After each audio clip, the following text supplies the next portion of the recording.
യഥാർത്ഥ സുഹൃത്തുക്കൾ എങ്ങനെയായിരിക്കണം എന്നതിന് ഞാനൊരു ഉദാഹരണം പറഞ്ഞുതരാം. അവർ കണ്ണാടിയും നിഴലും പോലെ ആയിരിക്കണം. നമ്മളെ നമ്മളായിട്ടാണ് കണ്ണാടി കാണിച്ചു തരുന്നത്, അല്ലേ? അതുപോലെ തന്നെയാകണം യഥാർത്ഥ സൗഹൃദങ്ങളും. നമ്മളിലെ തെറ്റുകളെ ചൂണ്ടിക്കാണിച്ച്, നമ്മളിലെ ശരികളെ അംഗീകരിച്ച് നമ്മളെ ചേർത്ത് നിർത്തുന്നവരായിരിക്കണം നമ്മുടെ സുഹൃത്തുക്കൾ. നമ്മളെ നമ്മളായിട്ട് പ്രതിഫലിപ്പിക്കുന്നവർ, നമ്മളെ നമ്മളായിട്ട് കാണുന്നവർ. അങ്ങനെ ആയിരിക്കണം യഥാർത്ഥ സൗഹൃദങ്ങൾ എന്നാണ് പറയുന്നത്. നിഴൽ എപ്പോഴും നമ്മോട് കൂടെയുണ്ട്, നമ്മളെ വിട്ടുപോകുന്നില്ല. അതുപോലെ ആയിരിക്കണം നമ്മുടെ സുഹൃത്തുക്കളും.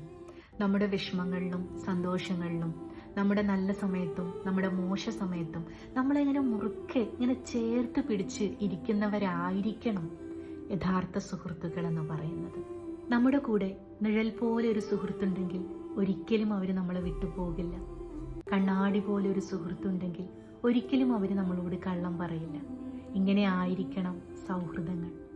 നിങ്ങളുടെ സൗഹൃദങ്ങളും കണ്ണാടിയും നിഴലും പോലെ വളരട്ടെ എന്ന് ആശംസിക്കുന്നു.